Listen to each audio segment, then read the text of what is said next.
Flame ബേഡ്സിലേക്ക് ഏവർക്കും സ്വാഗതം. ഓണം മുന്നിൽ കണ്ടിട്ട് നമ്മൾ പച്ചക്കറികൾ നട്ടിട്ടുണ്ടായി. അതിൽ മെയിനായിട്ട് ഈ പ്രാവശ്യം നട്ടേക്കണത് പയറാണ്.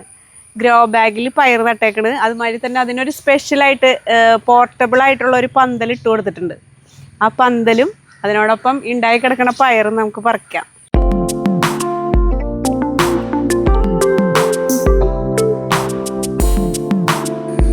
മുറ എടുത്തിട്ടുണ്ടോ?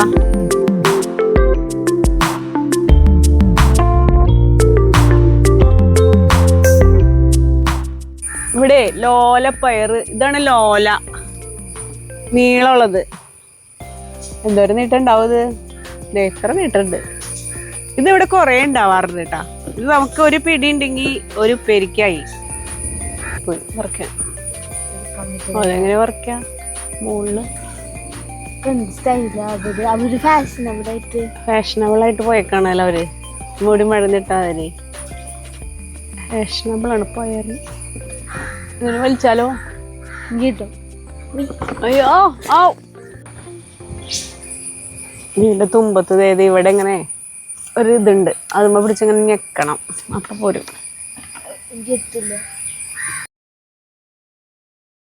ഇതിപ്പോ നമുക്ക് ശരിക്കും പറഞ്ഞാൽ ഒരു 2 കറി വയ്ക്കാനുള്ള പയറുണ്ട് കേട്ടാ. കാരണം ഇത് അരിഞ്ഞു വരുമ്പോൾ നല്ലോണം ഉണ്ടാവും. ഇനി ഇത് എങ്ങനെയാണ് ഇവിടെ പയറ് റെഡിയാക്കിയെന്ന് ഞാൻ പറയാം. ഈ പ്രാവശ്യം ഞാൻ നട്ടേക്കണത് ലോല എന്ന ഇനത്തിലുള്ള പയറാണ്. ഗ്രോ ബാഗിലാണ് ഇതൊക്കെ നട്ട് വെച്ചേക്കണത്. പക്ഷെ ഇതിൻ്റെ പന്തലാണ് ഈ പ്രാവശ്യത്തെ പ്രത്യേകത. അതായത് പെർമനൻ്റ് ആയിട്ടുള്ളൊരു പന്തലാണ് ഇവിടെ ചെയ്തേക്കണത്. പെർമനൻ്റ് ആയിട്ടുള്ള പന്തൽ എന്ന് പറഞ്ഞാൽ നമ്മുടെ ഇരുമ്പിൻ്റെ പൈപ്പുകളില്ലേ, ഓക്കെ, ഇതുപോലെ 4 പൈപ്പ് വെച്ചിട്ട് നമുക്ക് ആവശ്യത്തിനുള്ള ഹൈറ്റ്, ഇതിപ്പോൾ ഒരു 7 അടി ഹൈറ്റ് ഉണ്ടെന്ന് തോന്നുന്നു, 7 അല്ല 10 അടി ഹൈറ്റിലുള്ള പൈപ്പാണ് ഇത് വെച്ചേക്കണേ. എന്നിട്ട് മുകളിൽ ഇങ്ങനെ 4 പൈപ്പ് അങ്ങനെ കൊടുത്തിട്ടുണ്ട്. താഴെയും ഇതിന് ചുറ്റും ഈ ഷേപ്പ് മെയിൻറ്റെയിൻ ചെയ്യാൻ വേണ്ടിയിട്ട് ഇതിന് ചുറ്റും പൈപ്പ് വെച്ചിട്ട് ഒരു സ്ക്വയർ പീസായിട്ടുള്ള ഒരു പന്തലാണ് ഇട്ടേക്കണത്. ഇതിൻ്റെ പ്രത്യേകത എന്നിട്ടെന്ന് വെച്ചാൽ ഇത് സ്ഥിരമായിട്ട് ഇവിടെ തന്നെയല്ല, നമുക്ക് എവിടെ വേണമെങ്കിലും കൊണ്ടുപോകാം. അതായത് ഇതിങ്ങനെ എടുത്ത് പൊന്തിച്ച് കൊണ്ടുപോകാം. 2 പേരുണ്ടെങ്കിൽ 4 പേര് ഓരോ കാലുമ്മ പിടിക്കുകയാണെങ്കിൽ നമുക്ക് മാറ്റി മാറ്റി വെക്കാം. പെർമനൻ്റ് ആയിട്ടുള്ള പന്തലാണെങ്കിലും ഇവിടെ തന്നെ സ്ഥിരമായിട്ട് വെക്കേണ്ട, നമുക്ക് ഇഷ്ടമുള്ള സ്ഥലത്തേക്ക് മാറ്റി മാറ്റി കൊണ്ടുപോകാം. അതാണ് ഇതിൻ്റെ പ്രത്യേകത. പിന്നെ ഇതിൻ്റെ മുകളിൽ നമ്മൾ സാധാരണ നെറ്റ് ഇട്ട് കൊടുക്കൂല. പയർ തന്നെയല്ല, പയർ കഴിഞ്ഞ് കഴിയുമ്പോൾ അടുത്ത വിള അങ്ങനെ ഇഷ്ടമുള്ളതൊക്കെ ഇങ്ങനെ പടർത്താൻ പറ്റുന്ന ഐറ്റംസൊക്കെ പടർത്തി കൊടുക്കാം. ഇതാണ് ഈ പ്രാവശ്യത്തെ പ്രത്യേകത. ഇതിപ്പോൾ ഇവിടെ വേറൊരു വാരം എടുത്തിട്ടുണ്ട്. ഇത് നമ്മൾ ഈ വിള കഴിയുമ്പോഴേക്കും അടുത്തത് റെഡി ആവാൻ വേണ്ടിയിട്ട് ചുമപ്പ് കളറിലുള്ള പയറാണ് ഇവിടെ നട്ടേക്കണം കേട്ടോ. നട്ടിട്ടുള്ളൂ, മുളച്ചിട്ടില്ല. പിന്നെ ഇവിടെ ചെയ്തേക്കണത് ഇപ്പം ഇതിലൊക്കെ നമ്മൾ വെണ്ട, ആനക്കൊമ്പൻ വെണ്ടയാണ് ഇതിലൊക്കെ നട്ടേക്കണത് ഈ ഗ്രോ ബാഗിൽ. പിന്നെ ഇവിടെ വീണ്ടും അടുത്ത് കുറച്ച് പയർ നട്ടുണ്ട്, അമരപ്പയറുണ്ട്. പിന്നെ ഇവിടെ നമ്മുടെ മഞ്ഞൾ ഇവിടെ ഉണ്ട്. ഇത് വഴുതന ഇത്ര ആയിട്ടുണ്ട് കേട്ടാ. ദേ പൂവൊക്കെ ഇട്ടിട്ടുണ്ട്, റെഡി ആവാറായി തുടങ്ങി. പിന്നെ അതേ ചോളം വാങ്ങിയിട്ടുണ്ട്, ചോളം നട്ടിട്ടില്ല. പിന്നെ ഇത് സാധാരണ നമ്മ കൊള്ളിത്തണ്ട് നട്ട് നമ്മൾ പീസാക്കിയിട്ട് ഇങ്ങനെ വാരം മാടി അങ്ങനെയാണല്ലോ നമ്മ കൊള്ളി നടാം. ഇത് ആദ്യമായിട്ടാണ് ഞങ്ങൾ ചാലക്കുടിയിലെ ഫാമിൽ നിന്ന് അവർ നട്ട് മുളപ്പിച്ചിട്ടുള്ള തൈകൾ, കൊള്ളിത്തൈ കൊണ്ടുവന്ന് നട്ട് ഇത്ര ആയതാണ് കേട്ടാ. 2 ഇനുണ്ട്. ഒരെണ്ണം ശ്രീരക്ഷയും ഒരെണ്ണം ശ്രീ പവിത്ര, അങ്ങനെ 2. ഞാൻ ആദ്യമായിട്ട് ഇങ്ങനെയൊക്കെ കേൾക്കണം കേട്ടോ. ഇങ്ങനെ 2 പേരിലുള്ള കൊള്ളികളാണ് നട്ടേക്കണത്. എങ്ങനെ ഉണ്ടാവും നോക്കാം നമുക്ക് ഈ പ്രാവശ്യം. പിന്നെ ഇവിടെ ഉള്ളത് മധുരക്കിഴങ്ങില്ലേ, മധുരക്കിഴങ്ങാണിത്. ഇതിങ്ങനെ പടർന്ന് ഇങ്ങനെ നിറയൂട്ടാ. നമ്മ പ്രത്യേകിച്ചൊന്നും കെയർ കൊടുക്കണ്ടാത്ത ഒരു ഐറ്റമാണ് മധുരക്കിഴങ്ങ്.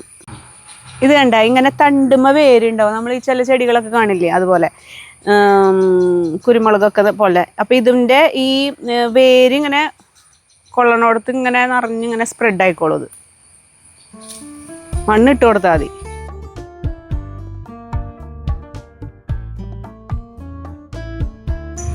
ഇത് നമ്മുടെ കറിമുളകാണ് നട്ടേക്കണേ കേട്ടോ.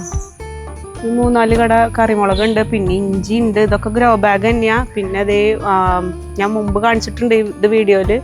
ഇത് മുളക് നിറച്ചുണ്ടായി കണ്ട് കുറച്ചൊക്കെ പറിച്ചു. വെള്ളക്കാന്താരിയാണത്, പക്ഷെ അധികം എരിവില്ല കേട്ടോ അതിന്. പിന്നെ ദേ വയലറ്റ് മുളകാണ്, അത് ഇത് നമ്മുടെ വെള്ളക്കാന്താരി. ഇത് സാധാരണ കാന്താരി പഴുത്തേക്കണതാണ് കേട്ടോ. ഇത് കഴിഞ്ഞ പ്രാവശ്യം ഞാൻ വീഡിയോ ഇട്ടുണ്ടായിരുന്നു, മാങ്ങിഞ്ചി പറിച്ചിട്ട് ഉണ്ടാക്കിയത്. മറ്റേ ഇഞ്ചമ്പുളിയും ചമ്മന്തിയൊക്കെ ഉണ്ടാക്കി കാണിച്ചിട്ടുണ്ടായി. ആ മാങ്ങിഞ്ചി വീണ്ടും അടുത്ത സെറ്റ് വിളവാറായിട്ടാ. മാങ്ങിഞ്ചി വെച്ചിട്ടുള്ള റെസിപ്പികൾ എൻ്റെ മുമ്പത്തെ വീഡിയോയിൽ കിടക്കുന്നുണ്ട്. ആർക്കെങ്കിലും താല്പര്യം ഉണ്ടെങ്കിൽ അതൊന്ന് പോയി നോക്കിക്കോ. ഇനി 1-2 തക്കാളി തൈയും കൂടി ഉണ്ട് കേട്ടോ. അത് മുകളിൽ അത് കാണിച്ചു തരാം.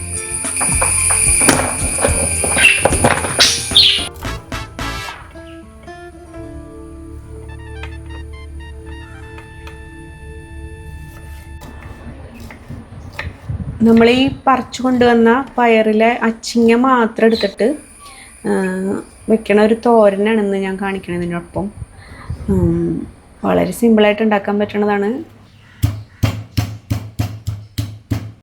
ഇത്. എണ്ണ ഒഴിച്ച് കടുക് പൊട്ടിച്ച് ഉണക്കമുളക് ഇട്ട് വെളുത്തുള്ളിയും ചതച്ച മുളകും കൂടി ഇടണം. അതിൽ വെളുത്തുള്ളി എന്ന് പറഞ്ഞാൽ തോലോട് കൂടി നന്നായി കഴുകിയിട്ട് തോലോട് കൂടി തന്നെ ചതക്കണത്. എന്നാലും അതിൻ്റെ ഫ്ലേവർ നല്ലോണം മുന്നിട്ട് നിൽക്കുള്ളൂ. നല്ലോണം നൈസായിട്ട് അരിഞ്ഞു വെച്ചേക്കണം നമ്മുടെ അച്ചിങ്ങപ്പയറും ഇട്ട് വേവിച്ചെടുക്കുക. അതിന് ശേഷം അതിലേക്ക് കുറച്ച് നാളികേരം കൂടി ചേർക്കണം കേട്ടോ. അങ്ങനെ ഉണ്ടാക്കിയൊരു പയർ തോരനാണിത്. അപ്പോൾ ഇന്നത്തെ വീഡിയോ ഇവിടെ അവസാനിക്കുകയാണ്. അപ്പോൾ ഇന്നത്തെ വീഡിയോയിലെ ഈ പന്തലും ഈ പയർ തോരനും നിങ്ങൾക്ക് ഇഷ്ടപ്പെട്ടു എന്ന് വിചാരിക്കുന്നു. വീഡിയോ ഇഷ്ടമാവണമെങ്കിൽ ലൈക്ക് ചെയ്യുക, കമൻറ്റ് ചെയ്യുക, സബ്സ്ക്രൈബ് ചെയ്യുക. Thank you.